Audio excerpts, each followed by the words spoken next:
একদিন এক জঙ্গলে এক হরিণ ঘাস খাচ্ছিল। সে নিজের দ্রুত দৌড়ানোর ক্ষমতা নিয়ে খুব গর্ব করত। একসময় এক বাঘ তার সামনে এসে বলল, হরিণ ভাই, আজ তোমার সঙ্গে একটু দৌড় প্রতিযোগিতা করি, কেমন? হরিণ হেসে বলল, তুমি তো ভারী শরীরের, আমার সঙ্গে কিভাবে দৌড়াবে? বাঘ হেসে বলল, চেষ্টা না করলে জানবো কিভাবে? দৌড় শুরু হলো। হরিণ খুব দ্রুত ছুটে গেল, কিন্তু কিছু দূরে গিয়ে দেখল একটা নদী। সে ভাবল, বাঘ তো এই নদী পার হতে পারবে না, তাই একটু থেমে জল খেতে লাগলো। বাঘ কিন্তু পিছনে ছিল না।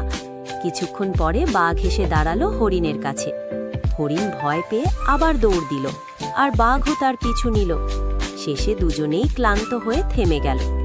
তখন বাঘ বলল, দেখলে, দৌড়ের চেয়ে বুদ্ধিরও দরকার আছে। হরিণ হেসে বলল, ঠিকই বলেছ ভাই বাঘ, আজ বুঝলাম গর্ব নয়, বুদ্ধিই আসল শক্তি। এরপর থেকে তারা দুজন বন্ধু হয়ে গেল, আর জঙ্গলের সবাই তাদের গল্প শুনে হাসত।